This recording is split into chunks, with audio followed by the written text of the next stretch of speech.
The teachers couldn't understand why I, the top scorer in the province, refused to attend the nation's #1 capital university. Instead, I chose South City University, thousands of miles away. It was all because after my brother died, I fell in love with my sister-in-law, but she, fearing society's judgment, coldly rejected me, to make me give up. She announced her fiancé just an hour before I turned 18, and even allowed him to provoke and confront me, taking his side again and again. Eventually, I gave up completely. I changed the university choice she had arranged for me, and decided to start a new life. Yet, when I finally stopped bothering her as she had wanted, she came all the way to my new university, begging me for another chance. Chapter 1. On the final day to submit university applications for the college entrance exam, I sat in front of the computer all day. At the very last second before the deadline, I filled in every choice with South City University and clicked submit. The moment I was done, my homeroom teacher called. She asked, "Jeremy, why did you choose South City University?" "Ms. Mu has been reminding us to make sure you apply to Capital University. Didn't you prefer Capital University yourself?" The Ms. Mu she spoke of so respectfully was my sister-in-law, Elizabeth. Clutching my phone tightly, I responded firmly, "I'm an adult now. I can make my own decisions. Thank you for taking care of me these past 3 years. Teacher, I hope you can keep this between us." Only after hearing her sigh and agree did I hang up. Just then, the TV lit up with a news report about the grand engagement party of Elizabeth and Pablo held a few days ago. Watching Elizabeth in a white dress, eyes filled with love as she held Pablo's arm, I suddenly remembered, this kind of tenderness and closeness once belonged to me alone. When I was 13, my parents and older brother died in a car accident, leaving me an orphan with no one to rely on. While I clutched my parents' portraits, helplessly facing a group of relatives who were all eager to fight over the inheritance but none willing to raise a burden like me, it was my brother's fiancée, Elizabeth, who stepped forward. She drove those relatives away and brought me into the Mu household. She patted my head and said, "Jeremy, from now on, I'll take care of you. You can call me sister-in-law." Since then, I called her that out of respect for her seniority, and she gave me all her affection and care in return. At 14, when my classmates mocked me for being a jinx who lost both parents, Elizabeth came to school to defend me. She told me, "Jeremy, your sister-in-law will always have your back." At 15, while traveling with friends, I was caught in an unexpected earthquake. Upon hearing the news, Elizabeth rushed to the disaster site without hesitation, braved danger, and dug through the rubble with her bare hands once she confirmed my location. When I was finally rescued, her nails were bloodied and broken. Seeing the dark circles under her eyes that day, something in me shifted. That was the moment the seed of love took root in my heart. But because of our relationship, I dared not show it, keeping it buried deep inside. By 16, she had already become the one I saw in my dreams. I knew then, I had fallen in love with the person who had always been by my side. At 17, my diary, filled with my unspoken affection, was discovered. Elizabeth was furious, holding the notebook in hand, scolding me fiercely, but I refused to back down. I said, "You're not really my sister-in-law. We're not related by blood. Why can't I love you?" She looked exhausted, rubbing her temples before finally sighing. "You're still too young. You don't know what love is." Her indirect rejection only spurred me on. To me, it sounded like hope. Eyes red, I said stubbornly, "You're only 7 years older than me. If you think I'm too young now, does that mean once I become an adult, I'll be old enough for you?" From that day forward, I stopped hiding how I felt. I refused to call her sister-in-law anymore. I would only call her by her name. Every Valentine's Day, I confessed my feelings again, even though she rejected me every single time. Still, I never gave up, but she grew colder, started avoiding me. On my 18th birthday, she brought Pablo, her well-matched fiancé, to the party and publicly announced their engagement. That night, I begged her, "Didn't you say you'd wait until I was an adult? I'm only an hour away from turning 18. Just one more hour, please don't get engaged to him." She replied coldly, "I never said I'd wait for you, and no matter how old you are, I will never love you. I'll only ever be your sister-in-law." As soon as she said it, she turned and walked out. I chased after her, only to see Elizabeth in Pablo's arms, kissing him passionately. At that moment, I could feel the sound of my heart shattering echoing from the depths of my soul. I finally understood. Elizabeth would only ever be my sister-in-law. There would never be anything more between us, and it was in that moment that I truly let go of my feelings for her. I would no longer love Elizabeth, and I would no longer stay by her side. Chapter 2. The sound of the door opening snapped me out of my thoughts. I turned around just in time to see Elizabeth coming home. Her expression was as indifferent as always. She didn't say a word when she saw me, but as she walked past, something seemed to cross her mind. She paused for a moment and asked, "Today's the application deadline. Did you submit your choices?" I nodded and replied, yes, sister-in-law. Elizabeth froze for a moment when she heard me call her that. Ever since my feelings were exposed at 16, this was the first time I had called her sister-in-law again. I was very well behaved today. I didn't go up to her when she walked through the door. I just sat properly on the sofa, keeping a polite distance. A strange feeling passed through her. Elizabeth noticed the change in me immediately, but almost instinctively. She thought, this change was a good thing. This was how things were supposed to be. Suppressing the odd emotion in her heart, Elizabeth looked away and said, you failed in Capital University. It wasn't a question, it was a statement. Even after everything that had happened between us, even though things could never return to how they were. Capital University had always been the unspoken agreement between us. Capital University was one of the best universities in the country. More importantly, it was in our city. Long ago, Elizabeth had already bought a place near the university, planning for us to move there together once I was accepted. Even now, with a fiancé by her side, that thought hadn't changed. She had never imagined that I would choose to leave. I could hear the certainty in her voice. A flicker of discomfort crossed my face, and after a long silence, I finally lowered my head and replied, yes. Elizabeth wasn't surprised at all. She nodded and headed toward the study. Before leaving, she reminded me, if you need anything before the semester starts, just contact my assistant. He'll take care of it. I said, sister-in-law, actually. I hesitated. Just as I was about to gather the courage to speak, her phone suddenly rang. She glanced at the name on the screen, and her expression instantly softened. She said gently, Pablo, what's up? Her voice was so tender, so full of warmth I hadn't heard in a long time. I watched her face light up with a shy smile as she walked quickly into her room, completely forgetting whatever I had almost said. After a while, I lowered my head in disappointment, swallowing the words I had wanted to speak. The truth was, I hadn't chosen Capital University. I had applied to South City University, the furthest university from here. The truth was, I was about to leave. Sister-in-law, once I'm gone, I hope you'll be happy forever. I glanced at the time on my phone, 60 days left before the semester began. I opened a countdown app and set a timer for 60 days. Watching the seconds tick down, disappearing one by one, I suddenly smiled. Sister-in-law, in 60 days, you'll finally be free of me. With that, I put away my phone and went back to my room. That night, I didn't sleep well, and I woke up very late. After washing up, I headed downstairs to the dining room, only to be stunned by the sight of Elizabeth sitting at the head of the table, reading a newspaper. Normally, by this time, she would have already finished breakfast and left for work. I had deliberately slept in to avoid her, but unexpectedly, she had waited here. Seeing me finally come downstairs,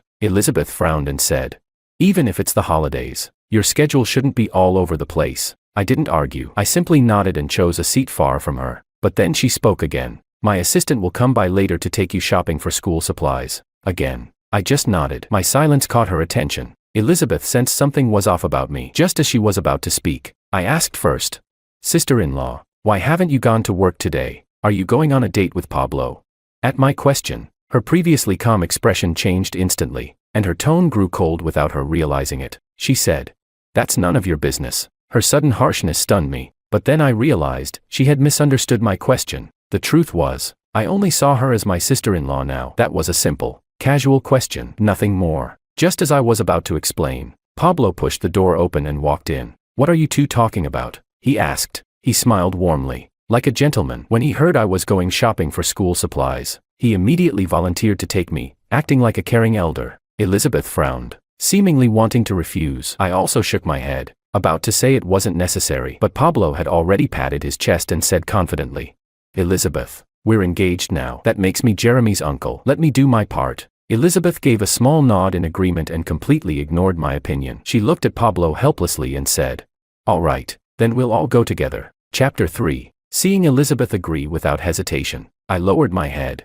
a bitter smile curling at the corners of my mouth. The rejection I had wanted to voice was once again swallowed back. After we finished eating, I followed Elizabeth and Pablo to the mall. We first picked up some stationery, then moved to the clothing section to buy warm winter clothes. Noticing how I kept lingering in the winter wear section, Pablo looked a bit puzzled. Eventually, he couldn't hold back his curiosity and asked, Jeremy, your sister-in-law said you're going to Capital University. It's right here in the city. Summers in the capital are pretty hot, and orientations during summer too. Why are you buying so many winter clothes? My hand froze mid-reach. It's true, the capital gets scorching in the summer, but the school I'm going to isn't in the capital. It's in Pingcheng, far to the north. It's freezing up there all year round, and I chose it precisely because South City University is the farthest from the capital. I replied casually. I still have a lot of summer clothes, so I figured I'd just get all the winter stuff in advance. Saves me trouble later. I kept my tone natural and gave a vague excuse. They didn't think much of it. After we finished shopping, Elizabeth checked the time. It was already noon, so we decided to grab lunch. We headed to a nearby restaurant. Elizabeth ordered a table full of dishes, but once the food arrived, I found myself at a loss. The entire table was full of spicy food, Pablo's favorite, but I've always had a sensitive stomach and can't handle spicy food. Despite that, Pablo kept smiling warmly as he added more and more food into my bowl, even as I just silently picked at the plain rice. Watching the once white rice grains soak red with chili oil, I felt my face stiffen slightly. Seeing me stop eating, Pablo looked a little awkward and turned to Elizabeth. "Jeremy doesn't like me. Huh? I've been giving him food and he won't eat any of it." Elizabeth glanced at the food in my bowl, her expression darkening. "Stop acting childish. Eat your food," she said coldly. Her words held a warning, and I looked at her deeply, remembering how she used to go out of her way to accommodate my tastes. I still remember that one time I ate something too spicy by accident and ended up feverish, throwing up with a bad stomach. She rushed me to the hospital in the middle of the night and stayed up all night at my bedside, only leaving to rest once I had fully recovered. After that, she declared that spicy food would no longer be allowed in the house. There was even a time the maid intentionally ignored that rule. Elizabeth fired the entire staff, saying my health couldn't afford even one mistake. She had truly cared for me all these years, but now, just to please Pablo, she filled the table with spicy dishes and even pressured me to eat them. In the end, I said nothing. I just silently ate the food. The moment the chili oil touched my mouth, I started coughing uncontrollably, eyes tearing up from the spice, but Elizabeth didn't even glance at me. Once she saw I had eaten, she turned her attention completely to Pablo. She served him food, poured him water, wiped the corner of his lips, all with a tender, intimate touch. After the meal, Pablo suggested taking her on the Ferris wheel. Elizabeth was clearly thrilled and immediately got ready to head to the amusement park. Feeling my stomach burning like it was on fire, I waved them off. I said, "Sister-in-law, you two go ahead. I'll skip it." Pablo didn't take my rejection seriously. Instead, he kept pulling at my arm, insisting with a smile, "Come on, don't leave us hanging. How can we go have fun without you?" As he tugged at me, sweat formed on my forehead. My lips were pale, and my voice grew weak. I said, "I'm not feeling well. I just want to rest a bit." "Really? I'll sit this one out." Hearing that, Pablo finally gave up on trying to convince me, but he looked a little conflicted and asked, "Should we drop you off first? But the Ferris wheel's about to close." Just then, Elizabeth glanced at the time and made the decision. "I'll have the driver come pick him up. Let's go ride the Ferris wheel." Her word was final. She told me to wait there and said she'd call the driver soon. Then she and Pablo walked off toward the amusement park, but I waited at that spot for a long time, and the promised driver never came. As the sky began to darken, I let out a bitter laugh. There weren't many cars in this villa area, and I couldn't catch a ride. Luckily, home was only 3 kilometers away. Clutching my aching stomach, I walked all the way back on foot. The moment I got home, the pain became unbearable. I rushed to the bathroom and threw up violently. After taking some medicine, I leaned against the sink, trying to catch my breath, when my phone suddenly vibrated. It was a message from Pablo, along with a photo. He wrote, "The Ferris wheel was actually great. Too bad you missed it." I scrolled up to look at the photo, and froze. It was a picture of Pablo and Elizabeth kissing on the Ferris wheel, but within seconds, the photo was deleted. Then another message popped up. "Oops, sent the wrong one." "Don't mind it." Staring at the message, I smiled. If this had been the old me, I probably would have felt crushed, but now, I simply replied, "As long as you're both having fun, that's what matters." Chapter 4. For the next few days, Elizabeth didn't return home, but during those days, I kept receiving messages from Pablo. One day he told me he and Elizabeth had gone to a romantic restaurant. The next, he said Elizabeth was off with him to see a sea of flowers and wouldn't be home. Then he claimed she was spending the night at his place. Along with that, he accidentally sent me a photo of Elizabeth in a bathrobe, only to delete it 2 minutes later. At the end, he messaged, "Take care of yourself at home, Jeremy." I didn't bother replying. I was too busy sorting through every single gift Elizabeth had given me over the years. I was also arranging to sell my parents' old house. I deposited all the money into one bank card. Once school started, I'd give it to Elizabeth. That would be my way of repaying her for raising me all these years. After getting rid of all that, I had nothing left to cover my tuition. I started working part-time jobs, early mornings to late nights. Time was tight, and the money I needed wasn't small, so I worked 3 jobs a day, doing whatever hard, dirty, exhausting work I could find. In just a few days, I already looked haggard. That day, while delivering food for one of my gigs, I received an order for a birthday cake. When I arrived at the address on the receipt, I realized it was Pablo's villa. That's when it hit me. It was his birthday today. I hesitated, wondering whether to deliver it or not, but the order was about to expire, and I didn't have a choice. Before going in, I pulled on my delivery cap and mask to avoid being recognized. I knocked on the door. Just as I was about to get Pablo's signature, a foot suddenly stuck out from somewhere and tripped me. I fell hard, along with the cake, which splattered across the floor. The custom cake was completely ruined. A few of Pablo's friends who had come out with him wrinkled their brows and stepped back in disgust. One of them sneered. "How clumsy can you be? You've destroyed a perfectly good cake." I could tell someone had tripped me on purpose, but looking around, I knew none of these people were going to speak up for me. I could only keep apologizing, but the people surrounding me refused to let it go. Someone said, "Do you think 'I'm sorry' is enough? This cake cost 7 figures. Can you afford to pay for that?" The contempt in their voices made my cheeks burn, but they were right. I couldn't afford it, and I didn't want Pablo to recognize me. So I kept bowing and apologizing, trying to keep my head down, but they kept pushing. "Someone like you delivering food, you probably couldn't afford even a tenth of this cake if we sold you," another said. "Forget it. It's Pablo's birthday today. No point wasting the cake. Eat the whole thing, and we'll let it go." Every word they spoke dripped with cruelty. Pablo gave a hesitant smile and tried to play peacemaker. "But the cake's all dirty now. Isn't that a bit much?" The others laughed. "What's the big deal? People like him at the bottom of society probably never even tasted a cake this expensive." "Pablo, you're too kind. This guy ruined your birthday, remember? We're not even making him pay, just giving him a lesson. He should be thanking us." Pablo looked convinced. He nodded. "All right then, eat the cake and clean up the mess." Just as he said that, Elizabeth suddenly walked out and asked, "What's going on?"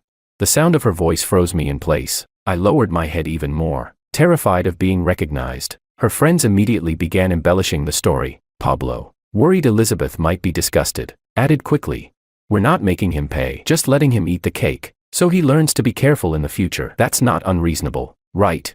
Elizabeth's gaze landed on me. Her eyes stayed there a moment too long. For a second, I thought, maybe she recognized me, but then her voice rang out, calm and cold. "That's fair." Those 2 words hit me like a slap to the face. I clenched my jaw but didn't look up. With everyone staring at me, I quietly crawled over to the mess of cake. I could hear their mocking laughter echoing around me, but I didn't say a word. I squatted down and forced myself to eat the ruined cake piece by piece. As I ate, a memory came to me. Back in middle school, I once accidentally offended a school bully. He demanded I kneel before him. Instead, I smashed his Lamborghini in a fit of rage and told him to stay away from me. Furious, he gathered a group of guys to block me after school, demanding compensation or that I lick his shoes. Elizabeth was overseas at the time, but when she heard what happened, she took a red-eye flight, traveling for more than 10 hours straight to come back. The moment she saw me, she stood in front of me, glaring coldly at those boys as she tossed them a black card. She said, "Go call your parents. Bring every Lamborghini they own. Let Jeremy smash them all." I may have been an orphan, but under her care, I grew up bright and bold. She always said, "Our Jeremy does whatever he wants. He doesn't need to bow to anyone." But now, she let me eat cake off the ground for another man, and all she had left for me was 2 cold words, "That's fair." After delivering food all day, I dragged my bruised body back home. I was just about to head to my room to rest, but when I turned on the lights, I saw Elizabeth sitting on the living room sofa. The air felt ice cold. I had a bad feeling. I lowered my voice and said, "Sister-in-law." She shot to her feet and snapped, "Why are you delivering food? Didn't I give you money?" So she had recognized me. Then why did she still make me eat that cake, just to make Pablo happy? I kept my head down and didn't respond, but her voice came again, sharper this time. "And another thing, why did you sell the old house and all the gifts I gave you? What are you trying to do, Jeremy? Have you completely lost your mind?" Chapter 5. The moment her words fell, a chill shot through my heart. I hadn't expected Elizabeth to find out so soon. I hesitated for a long moment, then finally came up with an excuse to cover it up. I said, "I just figured I wouldn't use those things anymore. No point in keeping them around. So I sold them." It was a clumsy lie, one Elizabeth clearly didn't buy. She was about to press further when her phone suddenly rang. Glancing at the screen, she saw it was a call from Pablo. As soon as she picked up, an anxious voice came through. "Elizabeth, I just tripped and twisted my ankle. There's no one around." Hearing that, Elizabeth immediately forgot all about questioning me and rushed out the door. Watching her disappear down the hallway, I didn't know whether I should feel disappointed that I now meant so little in her world compared to Pablo, or relieved that she was so preoccupied with him that my plans could proceed unnoticed. The next morning, after I washed up and came downstairs, Assistant Lin was already waiting with a gold card in hand. He said, "Sir, this is from Chairwoman Mu." Before I could refuse, he had already handed the card to me and left the villa, leaving me standing there, staring blankly at the card. In the end, I picked it up, but I didn't put it away. Instead, I placed it beside the bank card I had prepared to return to Elizabeth. I planned to give them both back to her together when the time came. I never used the gold card. I didn't stop working my part-time jobs either. I still hadn't saved enough for tuition, but this time, I kept everything a secret from Elizabeth. Luckily, she was too busy taking care of Pablo to notice. She was out early and back late every day, which gave me plenty of time to do what I needed to do. A week later, one evening, I received a message inviting me to a class reunion. It was our first gathering after graduation. Since we were all going our separate ways soon, and I'd be going far away, I figured I might not get the chance to see them again. So I canceled my shift that night and agreed to go. But just as I stepped out of the villa, I ran into Elizabeth and Pablo returning together. Elizabeth asked, "It's late, where are you going?" Seeing me clearly intending to walk right past her, she frowned. The Mu household had always had a curfew, no going out after 11 p.m. Since she asked, I didn't hide it. "I'm going to a class reunion," I said. Her instinct was to refuse, but Pablo spoke up to smooth things over. "Young people need their own social life," he said. "It's just classmates. What could go wrong? If you're really worried, why don't we go with him?" Elizabeth nodded. "If you really want to go, we'll come with you. A bunch of kids staying out all night doesn't look good." I had no choice but to let them tag along. The moment we walked into the private room, two of my close friends rushed over. "Jeremy, congrats. I heard you got into Hua." I quickly cut them off, asking instead, "What schools did you guys end up at?" They were confused by my interruption, especially as I subtly shook my head at them, but they still went along with it and answered my question. "Our scores weren't as high," one said. "Alicia's staying local, going to a university here in the city. As for me, my parents decided to send me abroad." I tugged them toward the center of the room, glancing back at Elizabeth as I walked. She stood silently, her gaze fixed on me, unreadable. I didn't know if she had heard what they said, and could only hope she hadn't. In the end, Elizabeth didn't say anything. Instead, she stepped into the room and was the first to speak. "Tonight's bill is on me." Instantly, the room burst into surprised chatter. "Jeremy, your sister-in-law is gorgeous and generous. God, please bless me with a sister-in-law like hers." The compliments rolled in one after another. If this had been before, I would have basked in it, like they were praising me instead. I probably would have added, "Of course, my sister-in-law's the best and most beautiful woman in the world." But now, I just smiled faintly, and said nothing at all. Chapter 6. At the reunion. Perhaps it was the striking contrast of beauty and elegance between them, or maybe it was the genuine affection between Elizabeth and Pablo. Either way, they kept drawing everyone's attention, as the two of them acted like no one else was around, openly showing off their affection. The classmates around us couldn't help but look on with envy. Someone said, "Jeremy, your sister-in-law is so sweet to her boyfriend." "I'm jealous." "Right, I want a mature goddess like your sister-in-law too." "I second that." "I third that." Everyone chimed in with laughter and teasing, but something in their words seemed to strike a nerve with Elizabeth. Her expression darkened slightly. She said, "People your age shouldn't be looking for someone like me. You should be dating people your own age." As she spoke, her gaze drifted, almost imperceptibly, toward me. The air froze for a moment. I understood the message behind her eyes, but I said nothing. Instead, I stepped forward to ease the tension. "They're just here to hang out with me." "Sister-in-law," I said. "Don't worry about them. Let's just enjoy ourselves." On the screen at the front of the room, karaoke lyrics continued to roll. Others, sensing the shift in mood, quickly jumped in. Yeah, let's sing."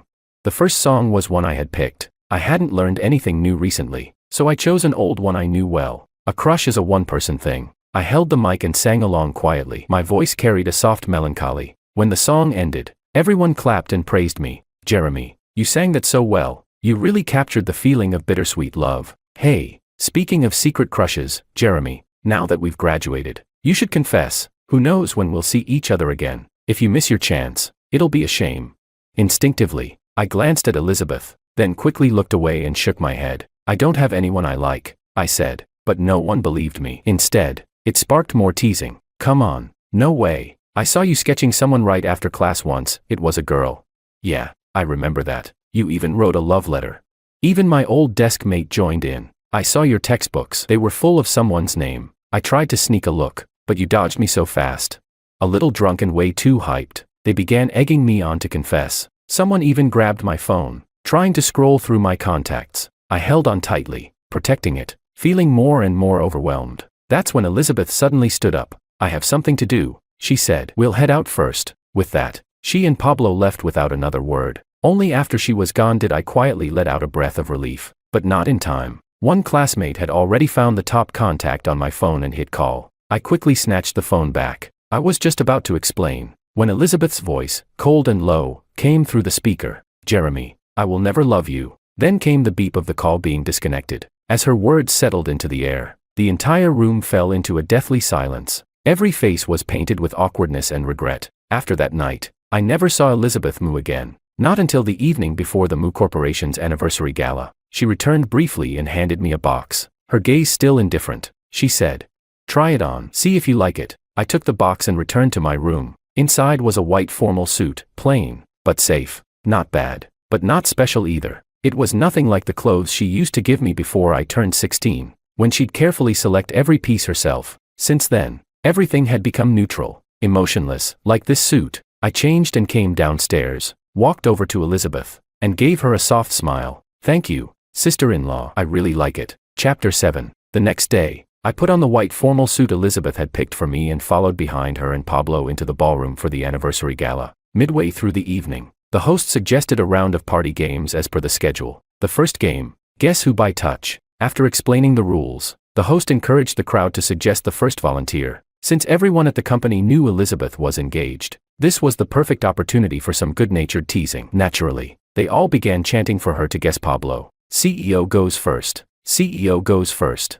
Elizabeth didn't step forward. Instead, she frowned. She didn't enjoy these kinds of noisy games, and she certainly hadn't expected to become the center of attention. She was about to decline when Pablo took her hand and said, "Elizabeth, this actually sounds kind of fun. I want to try too. Come on, do it with me. Let's see if you can recognize me." With Pablo coaxing her like that, Elizabeth finally agreed. Once she was blindfolded, the men were arranged into a line per the host's instructions, each extending one hand. Everyone watched eagerly as Elizabeth began walking forward, blindfolded. The guy on the far end stared at his own hand, tense with anticipation. But Elizabeth didn't stop. She passed by one man after another, without pausing, without reaching out to touch a single one. A wave of disappointed sighs spread through the room. "Ah, I thought I might actually get to hold the CEO's hand." "Same." She didn't even raise her hand. The murmurs were finally interrupted by the host. "Looks like Chairwoman Moo can recognize Pablo just by his scent. She must be very in love to be that confident. So,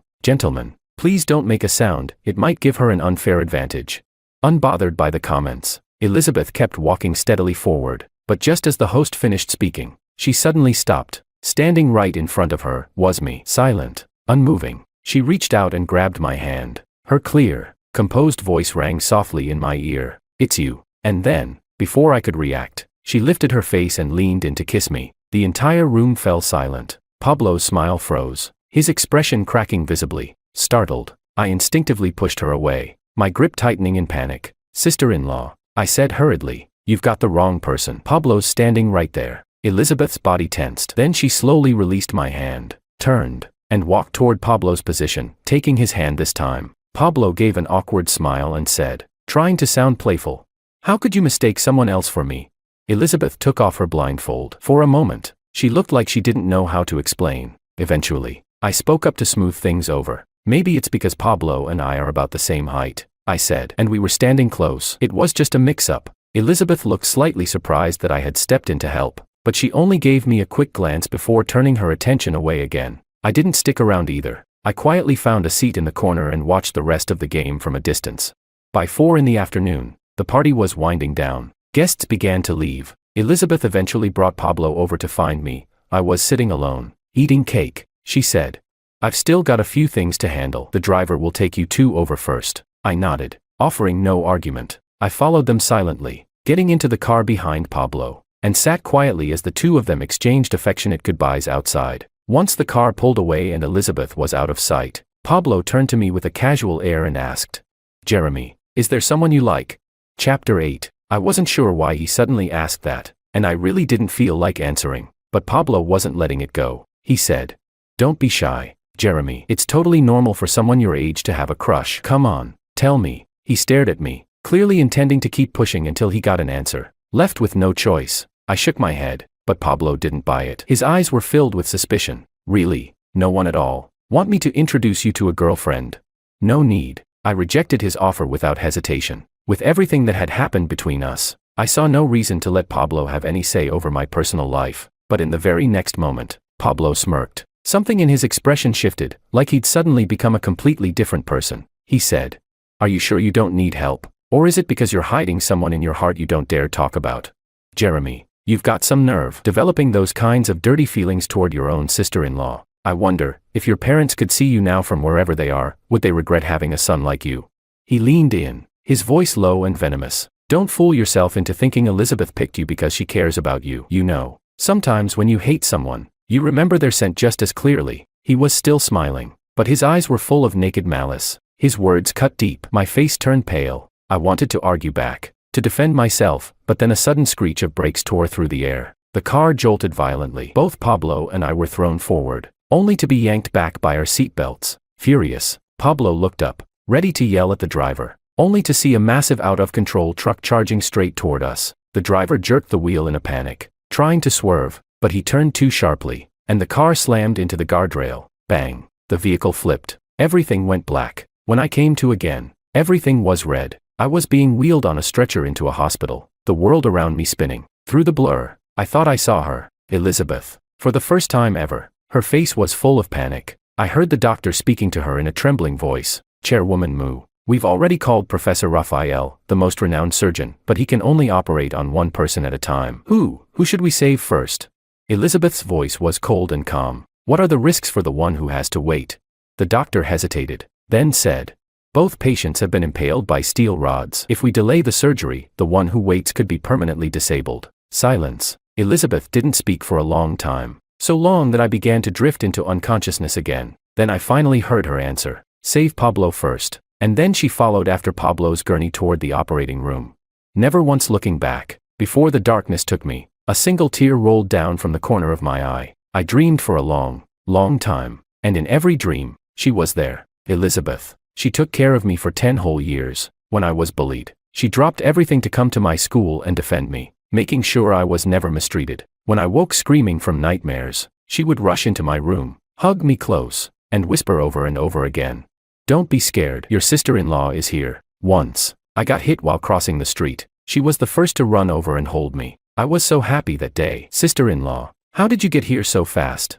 She smiled gently, tapping me on the forehead. "Because Jeremy is the treasure I raised. You're the only one in my eyes. Of course I wouldn't let you get hurt." But now, she was also the one who, when faced with a choice between two lives, abandoned me. Save Pablo. Pablo. Of course, he's the one she cares about now. I don't know how long I was unconscious. When I finally woke up, my eyes were wet with tears. The only person by my bedside was a nurse. Seeing me awake, she smiled brightly. "You're finally up. The other gentleman you came in with woke up a long time ago. You were the only one still unconscious." I shifted my body slightly. It hurt, but I could still feel everything. I let out a sigh of relief. "I'm not disabled?" I asked. I couldn't help but wonder. Didn't she choose to save him instead of me? The nurse's expression turned a little solemn as she nodded. "You were very close. Just a bit deeper and we wouldn't have been able to save your leg. But you pulled through. You're lucky." My eyes burned with sudden emotion. Thank God, I thought. Thank God my leg is still here. Then I remembered something and asked, "Where's Elizabeth?" My voice was still weak, but I forced myself to ask. The nurse didn't hide the truth. In fact, her voice held a trace of admiration. "She's in the room next door with the other gentleman. I heard they're engaged. Such a loving couple. Do you want me to go call her for you?" I paused, then shook my head. "No. That's okay." Chapter 9. During my entire stay at the hospital, Elizabeth never came, not even once, and I didn't ask about her again. It wasn't until the day I was about to be discharged that she finally called. She said, "I've been really busy lately. That's why I haven't had time to visit. I heard you're being discharged today. I'll have my assistant take you home later." I responded with a soft and said nothing more, but Elizabeth didn't hang up. I thought she had something else to say, so I waited. After a short pause, she asked, "How's your recovery?" I replied, "I'm fine. You can focus on taking care of Pablo. Don't worry about me." It was the care I had longed for, just a few words, but now that it had finally come, all I felt was polite detachment. Elizabeth seemed to sense it too. She tried to explain. I wasn't. Before she could finish, I ended the call. 3 days before I was to leave the capital, I had already packed up everything. That's when Elizabeth finally came home. Seeing the bags and suitcases stacked by the door, she couldn't help but ask, "Why are you packing all this?" "I'm starting school in 3 days," I replied, "just getting everything ready in advance." My voice was calm as I zipped up the last suitcase. There was no hint of anything unusual in my tone, but for some reason, Elizabeth looked unsettled. She asked again, "You need this much stuff just to start school?" "Yeah," I said. "I want to bring it all at once so I won't have to bother again later." I placed the suitcase in the corner, then turned back to look at her. "Sister-in-law, before school starts, could we have one meal together? I want to cook for you." A simple request, but Elizabeth didn't immediately say yes. She paused, then said, "We can have dinner anytime. Your university is in the city, and I'll be moving to the neighborhood near Capital University anyway. There's no rush." I looked at her, a stubborn glint in my eyes that she hadn't seen in a long time. Just this once, one last time. She stared at me, and in the end, she gave in. "Do what you want," she said.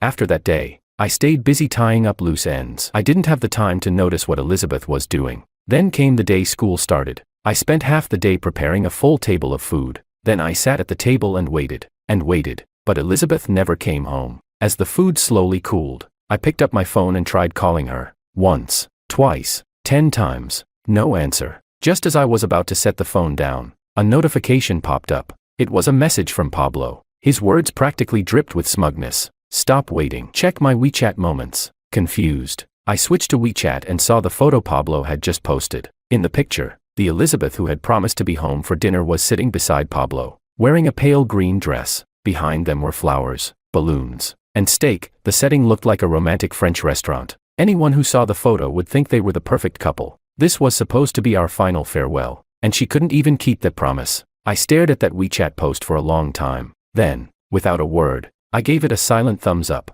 After that, I deleted Pablo from my contacts, then Elizabeth, and finally, I deactivated my entire account, one after another. No hesitation. Then I pulled out my SIM card, snapped it in half, and tossed it into the trash. Finally, I took out the 2 cards I had prepared, the bank card I had saved up for years, and the gold card she later gave me. I placed both of them in the most visible spot in the living room. On top, I left a single note. "Sister-in-law, I've given up. I walked 999 steps toward you. I have no regrets. I just hope you don't either." With that, I took one last look at the villa I had lived in for 10 years. Then I rolled my suitcase to the door, called a cab, and headed straight for the airport. I didn't look back. "Elizabeth, from this moment on, I'm going to a new life, one that has nothing to do with you." Chapter 10. Elizabeth returned on the morning of the 3rd day. Even while sitting in the car, she didn't forget to remind Assistant Lynn to bring a gift for Jeremy. She said, "Assistant Lynn, please send the entire set of figures I bought a while ago to the villa." Lynn agreed,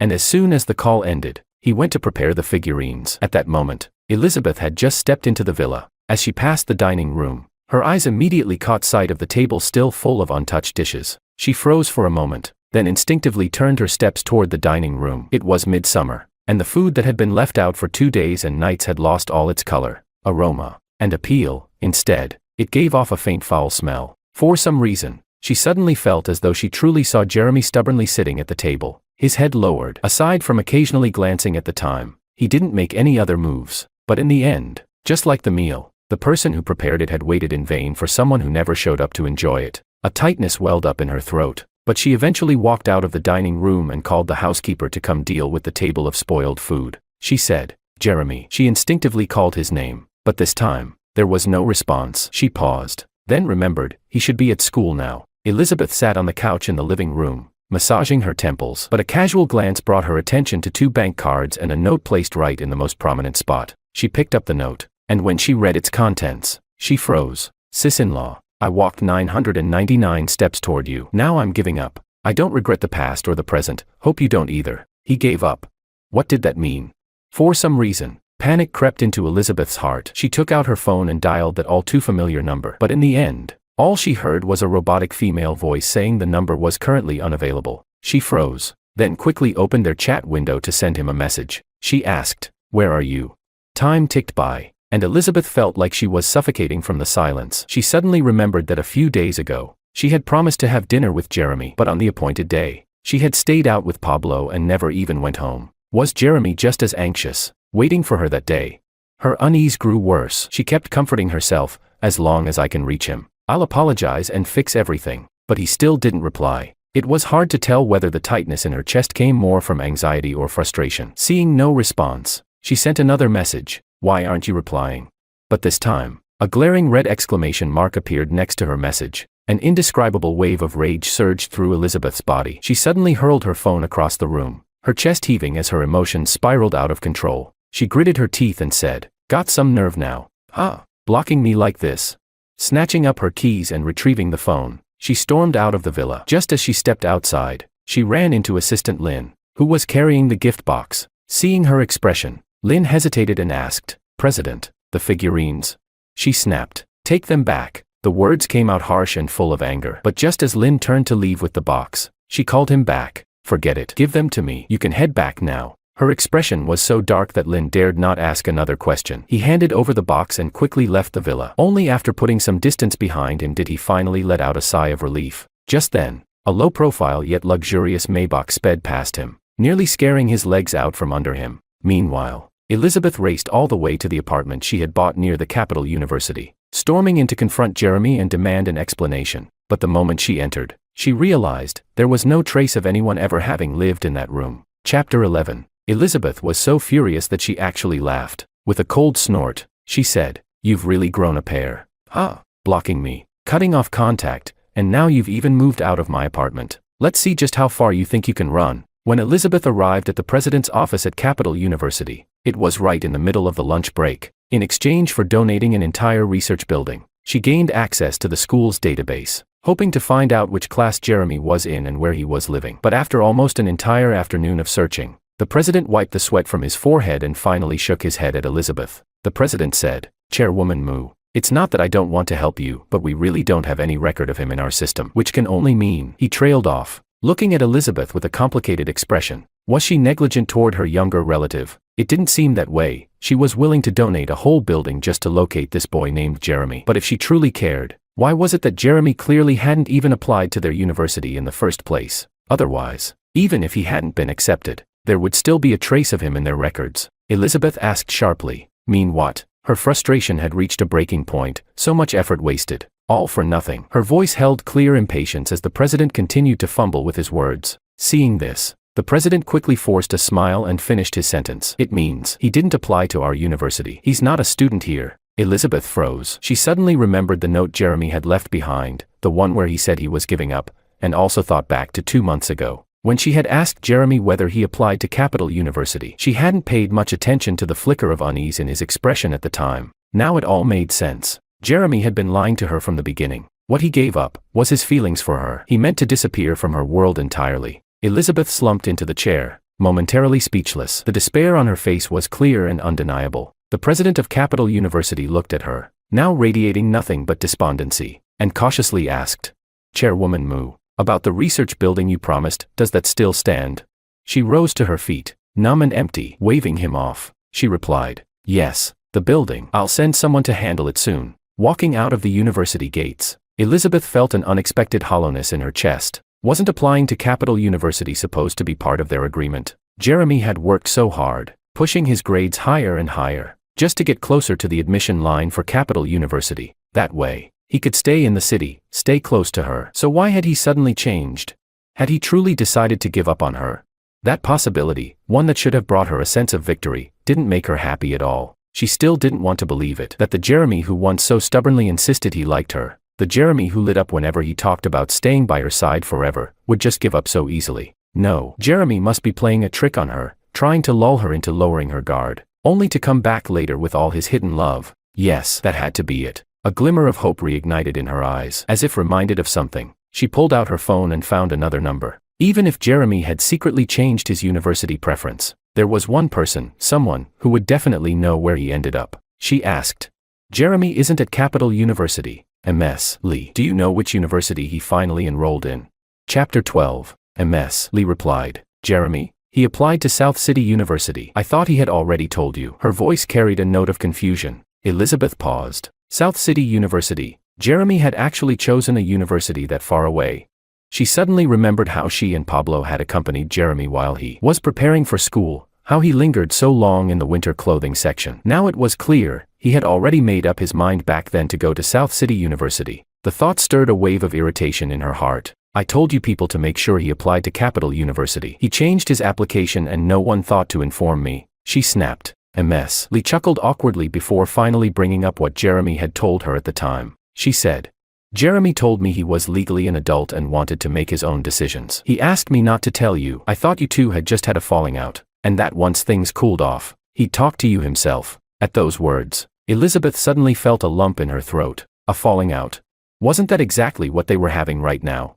And yet she still didn't even know what had caused him to vanish without a trace. But now that she knew where Jeremy had gone, Elizabeth didn't want to waste another word on the call. She hung up and immediately called Assistant Lynn. "Book me a flight to Penang as soon as possible," Elizabeth instructed. "Penang? That far?" Lynn sounded surprised when he heard the destination. "But President, you have a meeting tomorrow morning." Before he could finish, Elizabeth cut him off impatiently. "Reschedule the meeting. Just book the flight. Don't worry about anything else." "Yes, ma'am." Not long after the call ended, Elizabeth received her flight details. It was scheduled for just 2 hours later. She didn't linger. She got in the car and headed straight for the airport. By the time her flight landed in Penang, it was already 10 p.m. She didn't wait for the pickup Assistant Lynn had arranged. Instead, she hailed a cab and told the driver to take her to South City University. South City University was far from the airport. Even by car, it would take nearly an hour. When Elizabeth finally arrived, it was already 11 p.m. She glanced at the time and, after a moment of hesitation, decided not to look for Jeremy right away. Instead,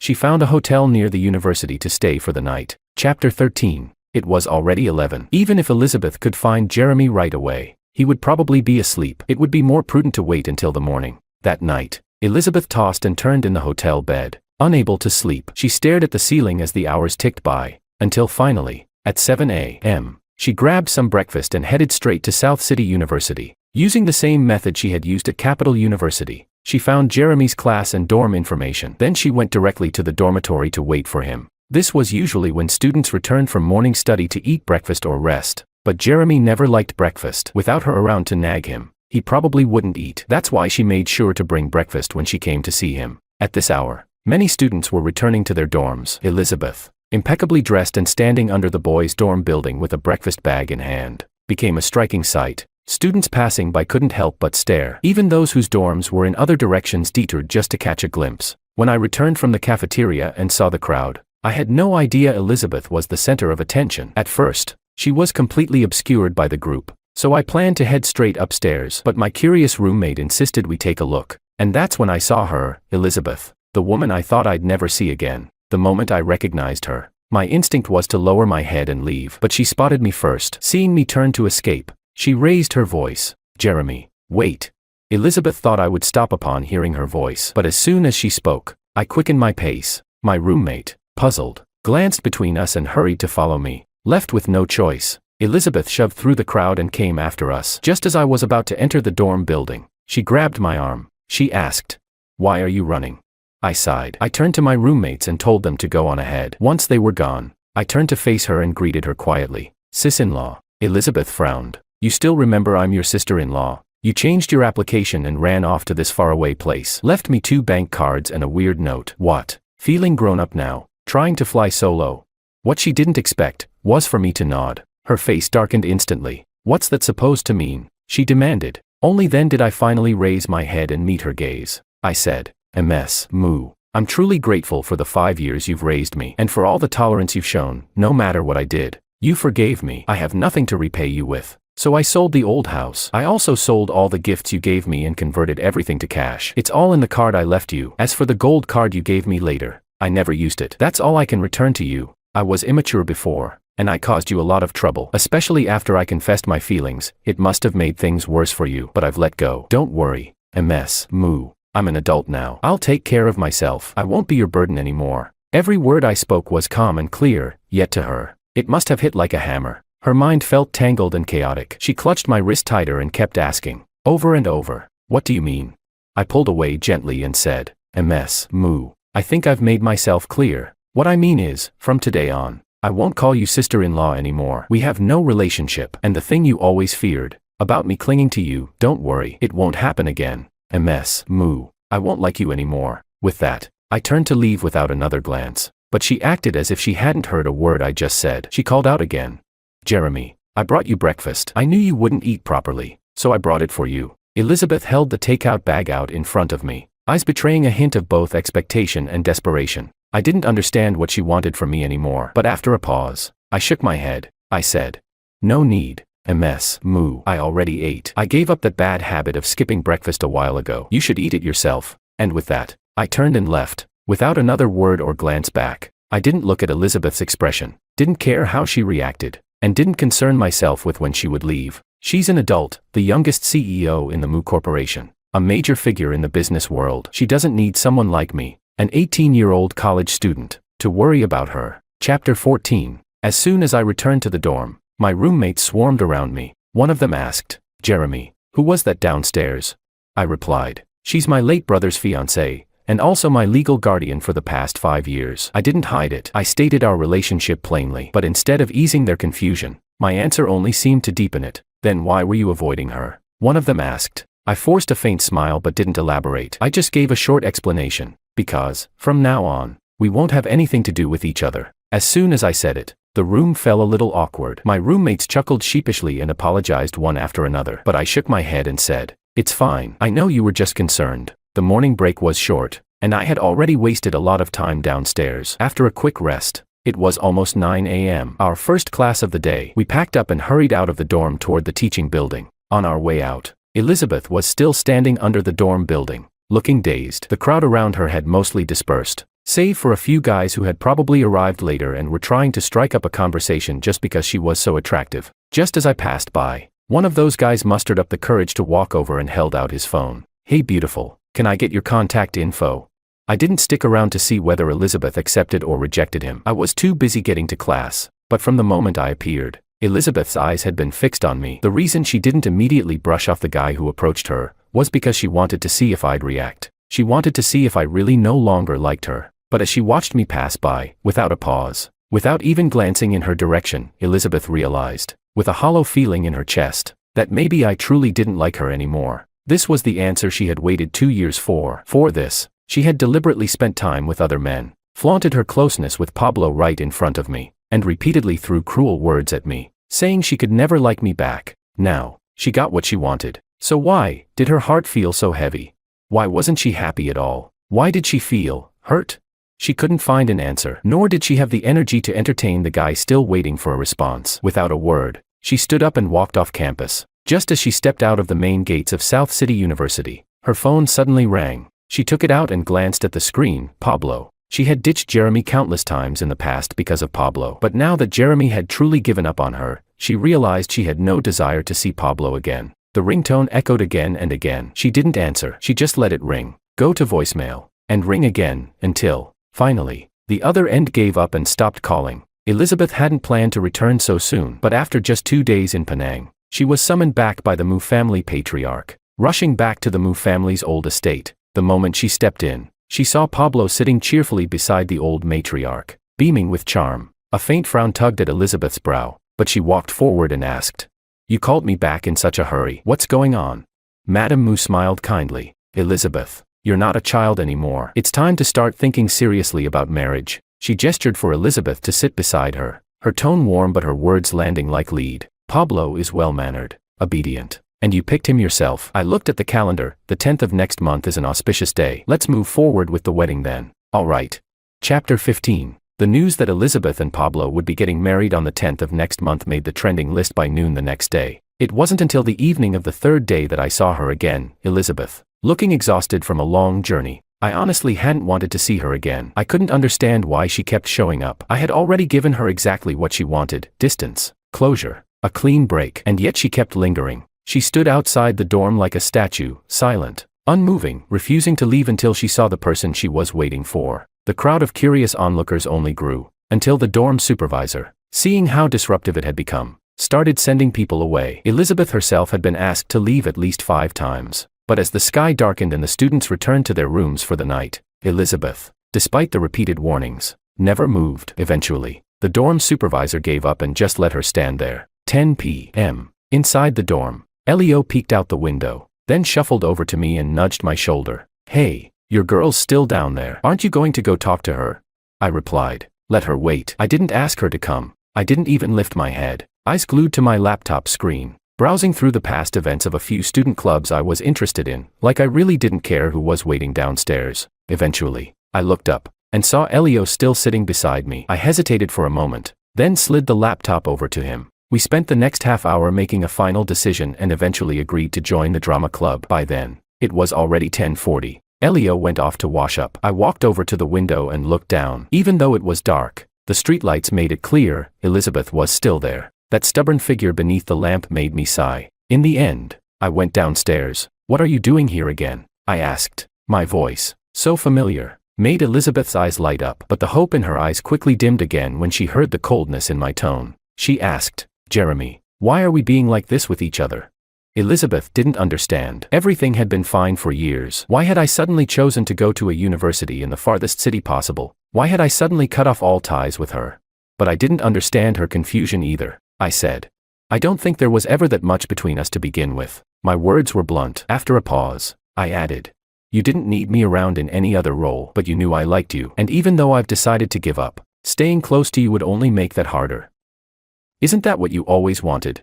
I left no room for her to twist my intentions. She opened her mouth but struggled to find anything meaningful to say. After a long silence, she finally offered a weak excuse. She said, "Grandpa and Grandma, they just want a younger person around the house more often." But that made me laugh. I said, "If that's what the elders said, what they actually meant was, they want great-grandchildren." I heard Ms. Moo is getting married. Guess the day isn't far off now. At the mention of her wedding, Elizabeth suddenly remembered the real reason she had come here. She said, "Jeremy, listen to me, I don't want to marry Pablo."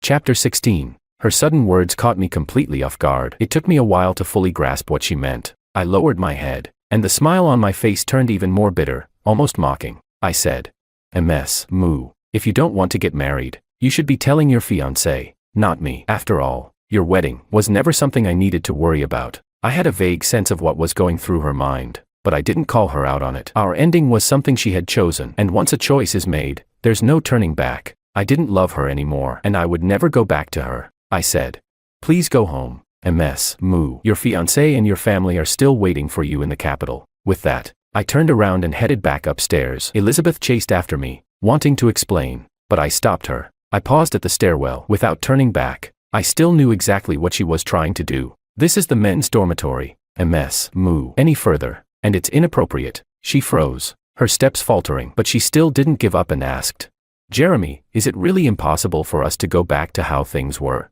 I let out a soft sigh. "Which past are you trying to go back to?" I asked. "The one where I still loved you, but you kept pushing me away." I shook my head and continued.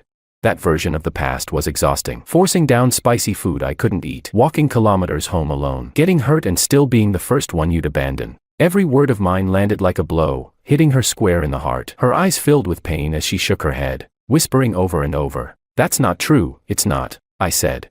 "Or do you want to go back even further, when you were kind to me, and I drowned in your tenderness, but had to suppress all my feelings, couldn't love you, couldn't ask for anything?" Elizabeth, don't you think that was cruel?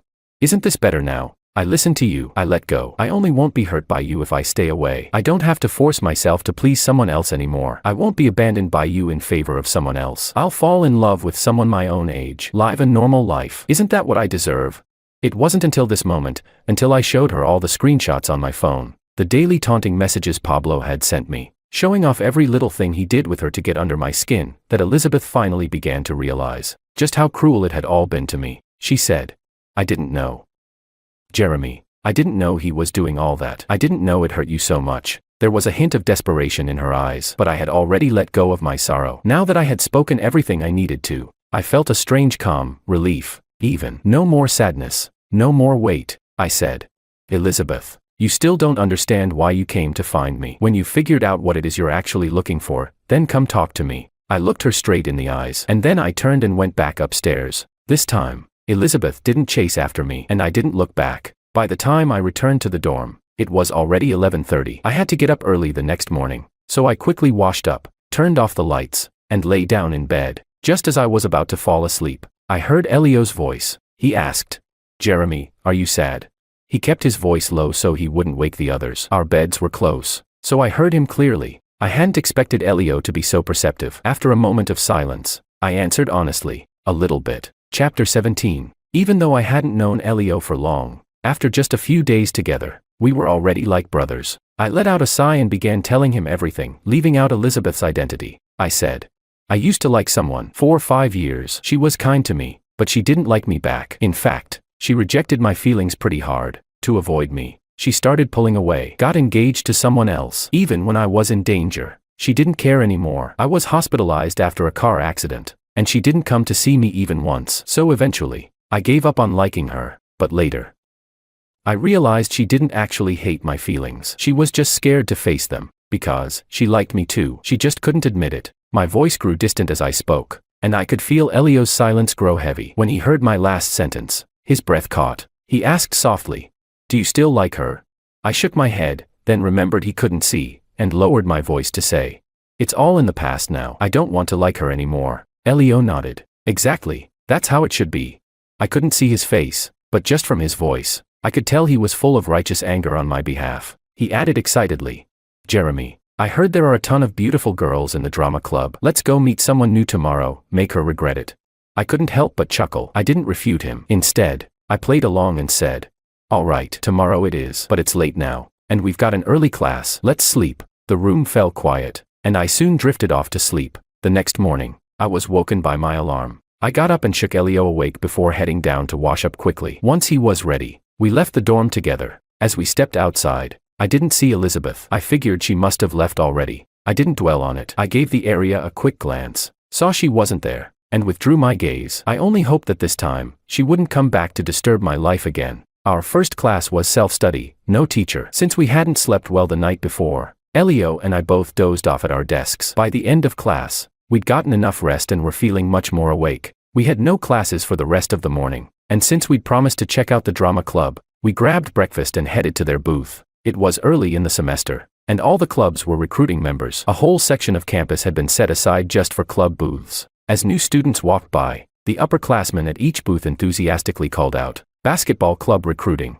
Hey bro, wanna check us out? Anime club sign-ups. Check out our figure collection and brand new cosplay costumes. Join us and you could get your own. Drama club. Anyone? Tons of handsome guys and gorgeous girls. Want to join the student union? It's a great way to grow and earn extra credits." Elio and I had already made up our minds. We walked straight to the drama club booth and signed our names on the registration sheet. The upperclassman in charge of the booth saw 2 new recruits at once and beamed with delight. She said, "Wow, you two are really good looking. You've definitely made the right choice with the drama club." Elio pulled me closer and glanced around at the other club members. Every single one of them was attractive enough to make heads turn. Grinning, he leaned toward the upperclassman and asked cheekily, "Senior, are all drama club members this good looking? And more importantly, are they single?"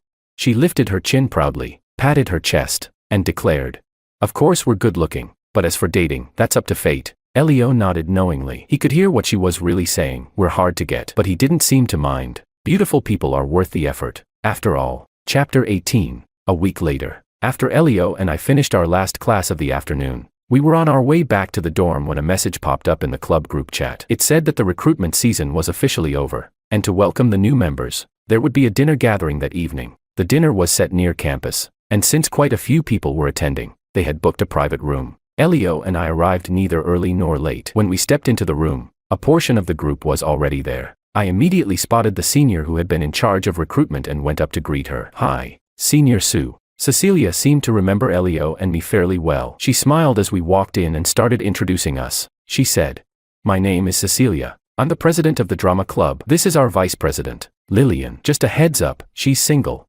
That last part was clearly directed at Elio. It was obvious that Cecilia still remembered how Elio had asked during recruitment whether it was okay to date the pretty girls in the club. But Elio glanced at the direction of Lillian's gaze and a mischievous smile crept onto his face. He reached out his hand and said, "Nice to meet you, Senior. I'm Elio. And this is Jeremy." She gave a polite nod and briefly shook hands with Elio. Then her gaze landed back on me. This time, even Elio noticed it. A faint blush crept up my face, and I also reached out my hand, greeting her. "Nice to meet you, Senior." With a soft smile, she replied, "Nice to meet you too. If you don't mind, you can call me Lily." Her sudden friendliness caught me off guard. I wasn't sure how to respond, but thankfully Elio stepped in and eased the awkwardness. He asked, then, "Senior, can I call you Lily too?"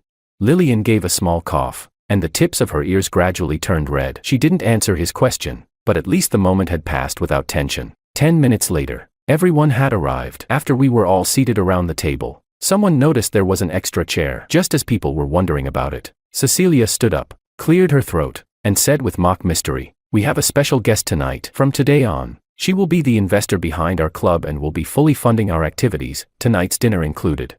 Cheers erupted around the table, except from me. I don't know why, but I had a strange feeling that I knew who this special guest was. And when Elizabeth walked in, dressed in a white dress, my suspicion was confirmed. For a moment, I didn't know what to say. Chapter 19. Elizabeth entered the private room, instinctively wanting to walk in my direction, but everyone else had already taken their seats. The only empty chair left was at the head of the table, and both seats beside me were already occupied. She recognized both of the people sitting next to me. One was my roommate. The other was the president of the drama club. Her emotions were complicated. She considered asking Lillian to swap seats, but couldn't think of a reason. She looked at me, hoping I would make the suggestion instead. But after giving her a glance when she entered, I hadn't looked her way again. After a brief pause, she reluctantly sat in the seat that had clearly been reserved for her. Even though it was just a brief moment, Lillian keenly noticed Elizabeth's gaze. She poured me a glass of juice and, using the motion of handing it over to lean in slightly, asked in a low voice, "Do you know our new investor?" I replied, "No, I don't," I answered firmly, without hesitation. It was clear that Lillian didn't believe me, but since I didn't want to talk about it, she didn't push further. With everyone present, we went around the table introducing ourselves while waiting for the food. Once the intros were done, the dishes began arriving. Lillian was incredibly attentive. She kept an eye on my needs, serving me food and refilling my juice, even though I repeatedly told her she didn't have to. The veteran club members weren't used to seeing Lillian act so sweet. They couldn't help teasing her about it. Elio even stepped in to intercept her a few times on purpose, but she just gently served him another portion as if nothing had happened. Her thoughtful nature almost had me fooled into thinking she was always like that. But when another guy came over, trying to strike up a conversation while holding a drink, she responded with a polite yet distant attitude, nothing like the warm tone she had when speaking to me. That's when it hit me. This gentle side of her was something she reserved especially for me. Elio remarked, "Wow, looks like I'm enjoying some of your perks too." He had clearly noticed Lillian's attitude as well. He leaned in a little, and although he lowered his voice, the implication behind his words was crystal clear. I was busy handling Elio's teasing and Lillian's attentiveness, so I didn't notice that Elizabeth had been quietly watching me the whole time. Elio noticed, but he didn't say anything, just rolled his eyes. Lillian noticed too. Her smile became even softer, almost as if to shield me completely from Elizabeth's gaze. But what hurt Elizabeth the most was that I didn't push Lillian away. It was as if she were punishing herself, continuing to watch the whole dinner unfold. And when Cecilia suggested we all head to a karaoke bar afterward, Elizabeth came along as well. At the KTV, Elizabeth was once again a step too late and missed the chance to sit next to me. In the end, she found herself alone in a corner, watching me laugh and chat with others. Soon, it was my turn to sing. I had picked a love song. I picked up the mic, focused, and started singing along to the melody. As soon as I opened my mouth, Elio couldn't hold back and exclaimed, "Jeremy, just how many surprises are you hiding from me?"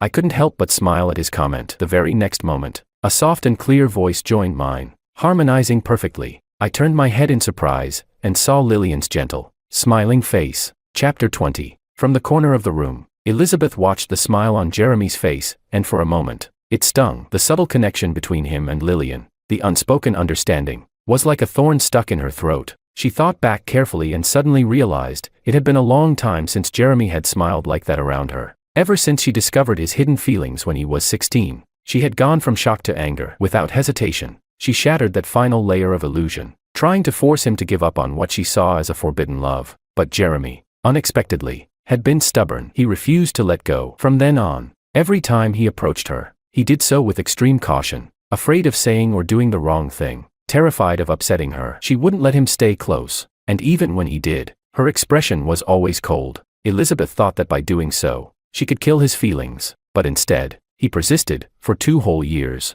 and during those 2 years, she had never seen him truly smile again. Now, she had finally succeeded in driving him away. He was moving on, to someone else, and she regretted it. After the song ended, the atmosphere between Lillian and me felt more relaxed. It was no longer as awkward as it had been during dinner. A senior girl asked, "Hey, Junior, can I get your contact info?" I turned around and saw it was another senior member of the drama club. I didn't refuse. After all, we were in the same club. Sharing contacts would make communication easier. The gathering wrapped up around 9 p.m. Before leaving, I went to the restroom. When I came out, I saw Elizabeth waiting outside. I paused for a moment, but I had no intention of catching up with her. I stepped forward, intending to walk past her, but she reached out and grabbed my wrist. She said, "Jeremy, I regret it." Left with no choice, I turned around and looked at her. I pulled my hand free from her grasp, and the look in my eyes was nothing like the joy she had hoped for. I asked, "So what?" Elizabeth struggled to swallow the sour ache in her heart. She explained, "Jeremy, I've called off the engagement with Pablo. Back then, I was scared. I thought our feelings were wrong, that they would never be accepted. So I forced myself to accept someone else and pushed you away, trying to make you give up on your love for me. I thought that would make everything return to normal, but I was wrong." As she spoke, her eyes reddened with tears. She continued, "I once told you that you should love someone your own age, not me. But now I've realized I couldn't even wait for you to fall for someone else. The moment you pulled away, the moment another girl appeared by your side, it already felt like I couldn't breathe. Jeremy, the truth is, the one I love is you, and I can't just stand by and watch you fall for someone else. Jeremy, can you give me another chance?" Elizabeth rarely cried. In my memory, the first time I saw her cry was when I had just arrived at the Moo household. She hadn't been so attentive to me in the beginning. She didn't know how to raise a child, and had just taken over the company, so she barely had time to care for me because I was living under someone else's roof. I was too timid to speak up, even when I caught a cold and ran a high fever. That night, I collapsed in front of her, my body burning with heat. It wasn't until she got close that she noticed something was wrong, and she rushed me to the hospital. The doctor said if we had been even a little later, I could have ended up brain damaged, or worse, dead. When I woke up, the first thing I saw was Elizabeth's face, filled with guilt, her eyes red from crying. From that day on, no matter how busy she was, she always made time for me. She gave me everything she could, showered me with love, just to prove that the Moo family was now my home, and that she would be my safe harbor, forever. But promises, in the end, are just words. Chapter 21. And now, she was crying again, right in front of me, her voice choked with emotion, begging me to give her another chance. I looked at her and let out a long sigh. I said, "Elizabeth." Hearing her name, she lifted her head. Her eyes were full of pleading and hope, but mine held only confusion. I asked, "If you loved me, then why, knowing I have a sensitive stomach, did you still force me to eat those spicy dishes I couldn't handle, just because Pablo said something? Why, when Pablo and I got into that car accident, did you choose to save him instead of me? You didn't even come to see me afterward, not even once. Do you know what happened right before that crash? He called me delusional, said I had some sick crush on my sister-in-law, said my feelings for you were disgusting and shameless. And Elizabeth, you chose him." With just those two questions, I watched the hope in her eyes shatter bit by bit. She had no answer, because not even the present-day Elizabeth truly understood what was going through her mind back then when she made those choices. Even if her goal had been to make me give up, there had been 1,000 other ways, none of which needed to hurt me like that. Seeing her fall silent, I let out a cold laugh. "See, even you can't explain it. Elizabeth, do you really love me, or are you just used to having me around, used to being the only one in my eyes, and now that I've let go, now that I've moved on, you just don't know how to deal with it?" Elizabeth shook her head. "No, Jeremy, I really love you."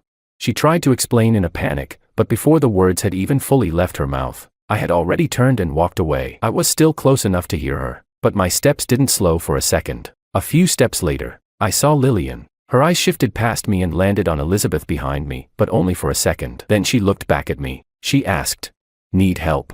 I knew exactly what she meant. I shook my head and said, "Don't worry about her. Let's just head back." The moment I said let's, Lillian couldn't help the smile that tugged at her lips. She nodded and replied, "Okay, I'll walk back with you." I didn't refuse. When we returned to the karaoke room, only Elio was left. Seeing us come back, he picked up Lily's bag and walked over. He said, "Let's go." The three of us walked away, farther and farther. No one looked back. Only Elizabeth remained where she stood, watching us disappear into the distance. She could have caught up, just a few quick steps and she'd be beside us. But somehow, that distance felt impossibly far. So far, that even if she spent a lifetime chasing, she'd never be able to reach it again. Back at the dorm, Elio, always good at reading the room, headed upstairs first, leaving me and Lillian the space to ourselves. I didn't even have time to stop him. I gave Lillian a helpless shrug and said, "Sorry, that's just how Elio is, always kind of impulsive." But Lillian shook her head and replied, "No, he's very thoughtful." I didn't know how to respond to that. Before I could say anything else, she smiled and asked, "Can I call you Jeremy?" I nodded, and only then did she continue, "Jeremy, can we be friends?" I wasn't expecting that. I froze for a second, then smiled. I said, "I thought we already were, the moment you called me Jeremy." Understanding the implication behind my words, Lillian smiled, a little embarrassed. That was slow of me, she admitted, twirling a strand of her hair. Then she added, well then, let's exchange contacts. We were so caught up talking earlier, I didn't get the chance. I nodded. Instinctively, I reached for my phone, only to find nothing in my pocket. It hit me then. I'd left my phone in the dorm. I had completely forgotten to bring it out with me. Chapter 22. Just then, Elio came rushing down the stairs, panting and out of breath. He placed my phone in my hand with a kind of ceremonial reverence, then turned around and jogged back upstairs like a man who had completed a grand mission. I couldn't help but laugh at his retreating figure. After exchanging contact info with Lillian, I waved to him and said, Senior, it's getting late. I'll head up first. You should head back soon too. Lillian nodded, and only then did I start up the stairs. But just as I reached the corner landing, I saw 3 very familiar figures awkwardly crouched there, peeking down the stairwell. 4-person dorm, everyone but me was gathered right here. I sighed, helplessly. What are you guys doing? They looked a bit embarrassed to see me come up so quickly, their eyes darting around, trying to cover for themselves. They said, wow, this staircase sure is a staircase. And the moon tonight, it's just so moon-like. Elio, at least, stayed composed. Man, I just ran too fast, needed to catch my breath. The other 2 gave him a look that screamed, seriously.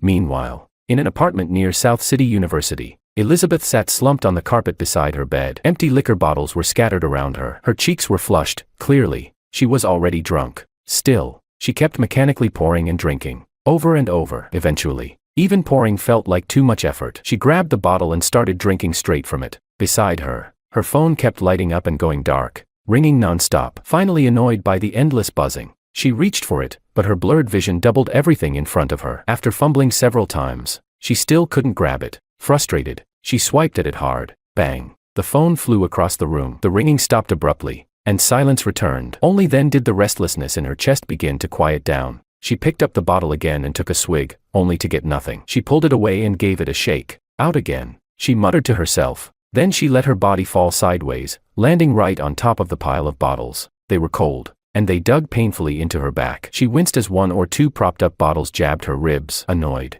she flung them aside with another careless sweep and laid back down. It was still uncomfortable, but nowhere near as painful as what she felt inside. She whispered, Jeremy, I was wrong.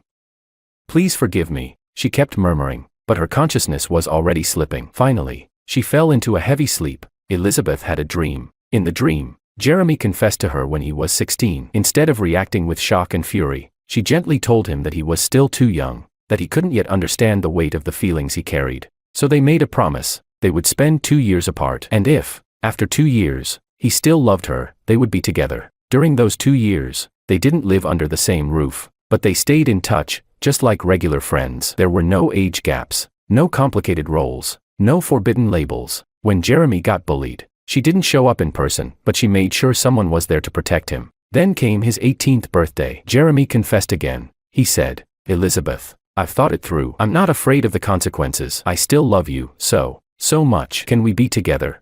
And this time, she said yes. Together, they faced the whispers, the stares, the rumors. Hand in hand, they walked into a future that belonged only to them. It was beautiful, unreal, too perfect to exist. She saw herself in a wedding dress, her face glowing with joy, running happily toward Jeremy, who caught her in his arms. He said, Elizabeth, I finally get to marry you. Chapter 23. The dream had been so beautiful that when Elizabeth opened her eyes to the white walls of a hospital room and saw Mother Moo sitting beside her bed, there was still an undeniable sense of loss in her gaze. Seeing that Elizabeth was finally awake, Mother Moo could finally breathe a sigh of relief. She said, What were you thinking? Locking yourself up and drinking yourself half to death so far from home. Do you have any idea how worried your father and I were when we couldn't reach you? As she spoke, her eyes began to shimmer with tears. I only have one daughter. Do you know what it felt like to open that door and find you unconscious, unresponsive, no matter how loud I shouted? Do you know how scared I was when the doctor told me you had severe gastric bleeding, and if we'd brought you in any later, it could have been life-threatening? Elizabeth, even if you don't care about yourself, can't you at least care about me? Elizabeth remained silent for a long time before finally whispering, I'm sorry. Mother Moo continued, Come home with us, Elizabeth. If you don't want to marry Pablo, then don't. Just stop hurting yourself like this, okay? Elizabeth opened her mouth, as if to say something else, but in the end, all she could do was give a weak nod. What was the point of staying here anymore? Jeremy would never forgive her. Elizabeth lay in bed, drained of strength, Staring at the 4 drip as the last drops slowly trickled down, the doctor had told her mother that her condition had stabilized, and once the drip was done, they could begin the transfer procedures. After leaving Penang this time, it might be a very long time before she ever returned. She wondered if Jeremy, upon hearing the news, would be glad. She wouldn't bother him anymore. I didn't find out about what happened to Elizabeth until much later, after she'd already been transferred back to the capital. That night, after the dinner gathering, she had returned home alone, gotten drunk, and ended up hospitalized with gastric bleeding. When I heard the news, I froze. Looking at the message Lynn, her assistant, had sent me, I stayed silent for a long time before finally replying. "Is she okay now?" The assistant responded. "She's out of danger. She just needs plenty of rest." Seeing those words finally put me at ease, I replied, "Please remind her to rest and take care of herself." When I saw the assistant respond with a short, "Understood, Jeremy," I didn't reply again. From that day on, I never received another update about Elizabeth. A year later, it was once again time for new student orientation in the summer. That night, just as I put my phone down and was about to sleep, it buzzed again. I picked it up. It was a message from Lillian. She wrote, "At the end of the month, the school's holding a welcome party. Every club is going to put on a performance. The drama club too. Want to sign up?" I replied, "Is it a stage play? I've never acted in a proper one. During past shows, I only helped behind the scenes or filled in tiny roles. I'm not sure I'd be good enough." I didn't immediately agree to her invitation, even though I'd been in the drama club for a year, and I'd technically been in a few performances. My actual acting experience was still nearly zero. But Lillian replied quickly. She said, "Most of our members had never done any acting when they joined. We all started from scratch. It's okay, I'll be there with you, and we'll be holding auditions. Just give it a try. If it doesn't work out, it'll still be good experience for the future." Reading that last part, I finally made up my mind. I responded, "All right, Elio and I will give it a shot." Lillian was clearly in a great mood after getting the answer she wanted. We chatted for a bit longer, and when it got late, we wished each other good night. I gently knocked on the edge of Elio's bed. "Elio, are you awake?" He mumbled. "What's up?" "Half asleep." He squinted at me, clearly confused about why I was waking him up in the middle of the night. Grinning, I said, "Lillian told me there's a welcome party at the end of the month. The drama club's doing a performance. Want to try out with me?" Elio blinked, checked the time on his phone, and went quiet for a second. Then he groaned. "That's what this is about. Couldn't it wait till morning? It's 1 a.m. He gave me a look full of sleepy resentment. I felt a little guilty, but still asked, "So, are you in?" He muttered, Yeah, I'm in. Can I sleep now?" His voice was filled with resignation, but in the end, he still said yes. Chapter 24. I finally let Elio off the hook, and that night, I slept like a baby. The next day, after our classes, the two of us headed to the drama club to sign up. When we arrived, the play had just been decided. It was a classic, a scene from Snow White. Originally, I only intended to audition for a supporting role with a decent amount of lines, but Elio grabbed the pen and, without hesitation, wrote my name down under Prince. Then, under the list of 7 dwarfs, he put his own. He said, "Since we've decided to level up, this time you play the prince, and I'll be a dwarf." He looked beyond excited, his eyes practically glowing. Then he pulled me up to Cecilia and eagerly asked, "Senior, is Lillian signing up too?" Cecilia exchanged a glance with Elio. She looked down at the sign-up sheet where Jeremy was now boldly written in the male lead column, and then she simply wrote Lillian under the female lead. "She's in," she said. Just like that, Lillian and I were very clearly arranged as the leads. No discussion, no negotiation. The two of us stood at the back, exchanging a wordless look, but Lillian looked at Jeremy and thought to herself, this isn't so bad. She'd suggested he audition in the first place just so they'd have more time together. Now that they were cast as the leads, she had even more reason to be around him. Since it was the beginning of the month, and the welcome party wouldn't be until the end, we still had about 4 weeks, plenty of time. Most of Snow White's key scenes were in the first half, and the audition scenes were also taken from that section. Ironically, in the actual script, the prince has the fewest interactions with Snow White, but despite that, Lillian still chose to rehearse with me the entire time, and honestly, as a total newbie in theater, having someone experienced like her helping out was a huge advantage. I avoided a lot of rookie mistakes, and her guidance helped me improve fast. After almost a week of rehearsals, the official cast list was finalized. Not much had changed, just the usual swaps and eliminations among popular roles. Lillian and I were firmly locked in as the leads. Elio's role, however, had changed, from a dwarf to the evil queen. That was my idea. After all, we had both agreed to level up. I couldn't be the only one taking it seriously. Elio had groaned endlessly about it, but ultimately gave in the day before registration closed. He let me cross out his name from the dwarves list and write it under Evil Queen. He picked a role for me, and I picked one for him. Totally fair. Once casting was confirmed, the next step was to sort out costumes. Technically, Cecilia was in charge of that, but right now, it was Lillian standing in front of me, holding a notebook and asking for my measurements. I looked at her, puzzled. Isn't this part of Senior Sue's responsibility? Why are you handling it too?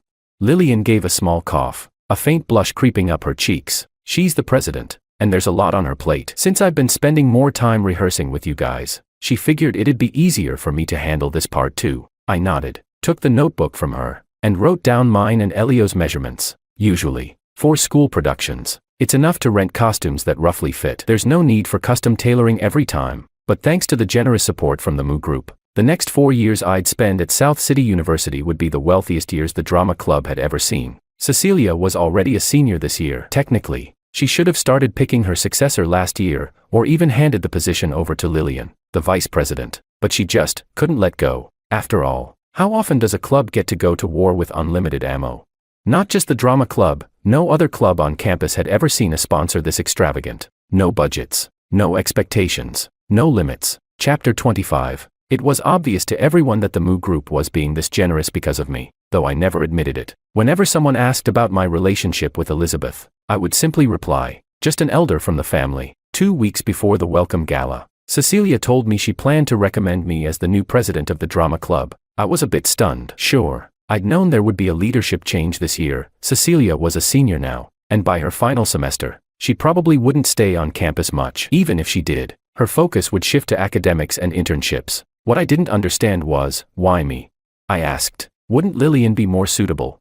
I voiced the question honestly, because I genuinely thought so. Cecilia chuckled. You two really are in sync. When I asked her, she recommended you. And now I come to you, and you bring her up. But on this, I agree with Lillian. She and the others are in their 3rd year. Come next year, they'll be busy preparing for graduation. If she took over now only to hand it off again next year, it'd be too rushed. You're just the right fit. Plus, let's be honest, everyone knows Moo Group is sponsoring us because of you. With you in charge, no one will object. Truthfully, the moment she mentioned Moo Group as a reason, I had intended to decline, but in the end, Cecilia convinced me. If I had no plans to completely sever ties with the Moo family, then there was no shame in accepting support that was already mine by default. Since I still called Elizabeth a family elder, then there was nothing wrong in accepting the help that came with that title. So I agreed, but for now, my main priority was the welcome gala, just 2 weeks away. It would be my first time performing on stage as the male lead. To say I wasn't nervous would have been a lie. I'd grown much closer to Lillian, too, over the rehearsals. Soon, the night of the gala arrived. Dressed in a white princess costume and stage makeup,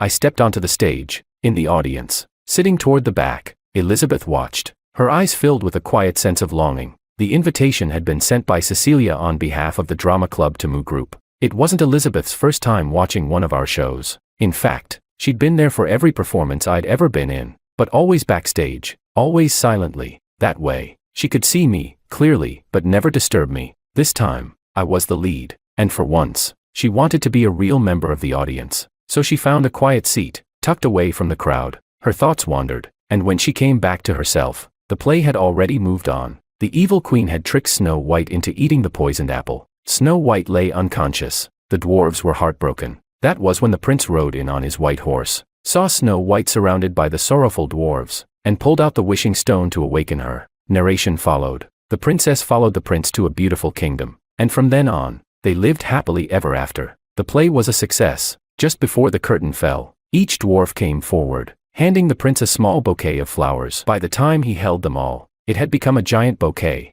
Nervousness, rare and visible, flickered across Jeremy's face. He walked up to Lillian and handed her the bouquet. He asked. Snow White followed the prince to become his bride. So, Lillian, will you be my girlfriend? The unexpected confession set the entire room ablaze. A wave of cheers and teasing erupted from the audience. Say yes, say yes. On stage, the dwarves began dancing in circles around Lillian and me, and just before the curtain closed completely, her voice came through the mic, clear and steady. I will. In the audience, several rows away, Elizabeth gazed at the falling curtain that slowly obscured their figures from view. In that final moment, she could have sworn Jeremy looked her way, so close, and yet, so far out of reach.